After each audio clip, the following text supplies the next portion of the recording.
Ada apa guys? Indonesia baru saja melancarkan fabrik pupuk di Indonesia. Dan selepas sahaja Indonesia melancarkan fabrik pupuk di Indonesia, di mana fabrik pupuk di Indonesia langsung dijaga terus oleh Pangkalan Rudal TNI. Ada apa sebenarnya ni? Hello guys, bismillahirrahmanirrahim. Assalamualaikum warahmatullahi wabarakatuh. Allahumma salli ala Sayyidina Muhammad wa ala ali Sayyidina Muhammad. Guys, selamat datang ke Musa Channel. Ini adalah channel YouTube aku, Musa bin Muhammad Dirin Channel. Kepada subscriber yang baru saja masuk Musa Channel, jangan lupa guys, ringankan tangan kalian dan tekan ataupun klik tombol subscribe. Dan kepada subscriber, kepada viewer di luar sana yang selama ini telah pun memberi sokongan kepada Musa Channel, aku mengucapkan ribuan terima kasih guys. Kalian semua memang awesome, mantap, terbaik. Dan aku sentiasa mendoakan yang sedang menonton video ini dipermudahkan segala urusan, dibukakan pintu-pintu rezeki, dihindarkan, dijauhkan daripada segala malapetaka dan juga dihindarkan daripada segala fitnah akhir zaman guys. Guys, seperti biasa, hari ini kita akan buat sedikit lagi video reaction di channel Endo Magazine. Dan kalau kita zoom kepada tajuk ataupun judul video yang kita react hari ini, di mana dikatakan sangat-sangat bikin ngeri guys, di mana fabrik pupuk di Indonesia selepas sahaja diproduksikan, di mana fabrik pupuk ini langsung dijaga oleh Pangkalan Rudal TNI. Ada apa sebenarnya nih guys? Kenapa secara langsung Pangkalan TNI dibangun di fabrik pupuk di Indonesia? Jom kita simak dulu video nih guys. Oh, fabrik pupuk Indonesia dijaga Pangkalan Rudal TNI. Ada apa guys? Hey, hola Indomax Indo Magazines. Oke, seperti yang kalian tahu, pasukan militer seringkali dikerahkan untuk menjaga objek-objek penting alias objek vital suatu negara bos.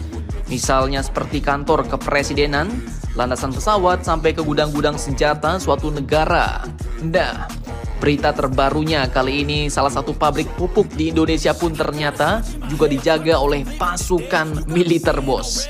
Bahkan pabrik ini pun sampai dijaga oleh Pangkalan Rudal milik Tentara Nasional Indonesia. Nah, pertanyaannya, mengapa kok cuma sekelas pabrik pupuk tapi sampai dijaga oleh Pangkalan Rudal nih bos? Admin kutip dari banyak sumber berita berikut.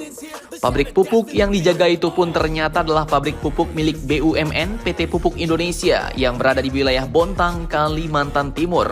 Dan tak main-main bos, pabrik pupuk ini pun kini dijaga oleh Pangkalan Rudal TNI karena termasuk salah satu objek vital nasional atau yang disingkat dengan OVVITNAS. Nah, lantas apakah alasan pabrik pupuk ini masuk kategori objek vital nasional bos?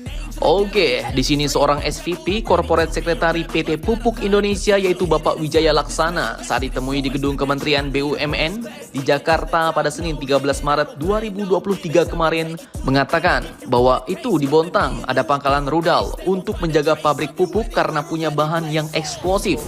Beliau pun mencontohkan salah satu tragedi pemboman Oklahoma di Amerika Serikat, di mana aksi terorisme itu pun menggunakan amonia yang merupakan bahan baku pupuk. Nah, artinya karena pabrik pupuk ini memiliki bahan yang bersifat eksplosif atau dapat meledak, maka artinya juga rentan mendapat serangan dari luar bos atau serangan terorisme yang memiliki maksud untuk meledakkan atau bahkan mencuri sumber daya amonia atau bahan-bahan yang dapat meledak lainnya yang terdapat pada pabrik pupuk itu.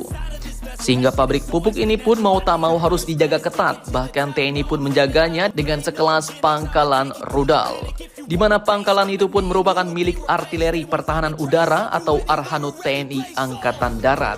Nah, sebagai tambahan informasi, kapasitas produksi PT Pupuk Indonesia ini pun mencapai 13,9 juta ton bos. Dengan rincian pupuk urea 8,8 juta ton, NPK 3,8 juta ton, dan lain-lain mencapai 1,3 juta ton.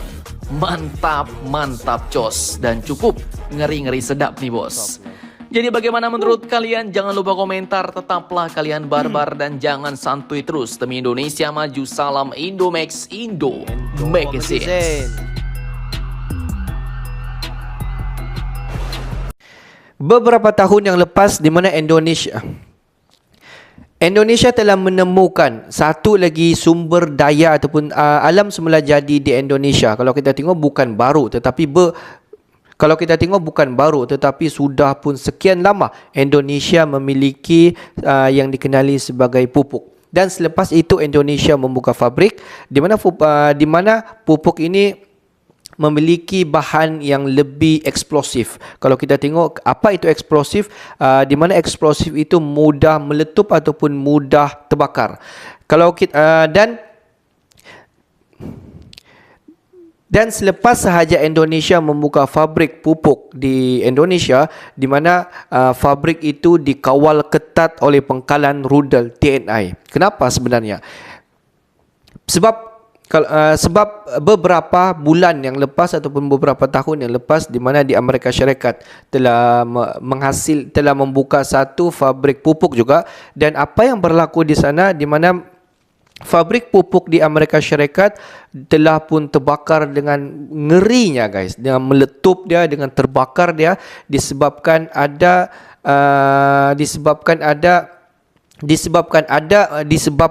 mungkin ada niat yang ingin mencuri ataupun mungkin ada niat ingin mencuri ataupun ada niat ingin sabotage. Dan kalau fabrik pupuk ini tidak dikawal dengan sebaik yang mungkin, orang senang masuk, senang keluar.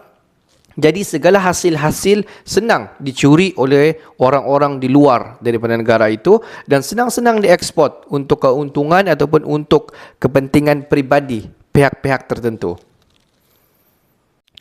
Jadi daripada iktibar itu, Indonesia tidak mahu menanggung risiko yang terlalu besar. Sebab apabila pabrik pupuk ini dibangunkan, banyak sekali bahan-bahan pupuk sana, jadi tidak mustahil benda yang eksplosif ini akan mudah meletup, akan mudah terbakar.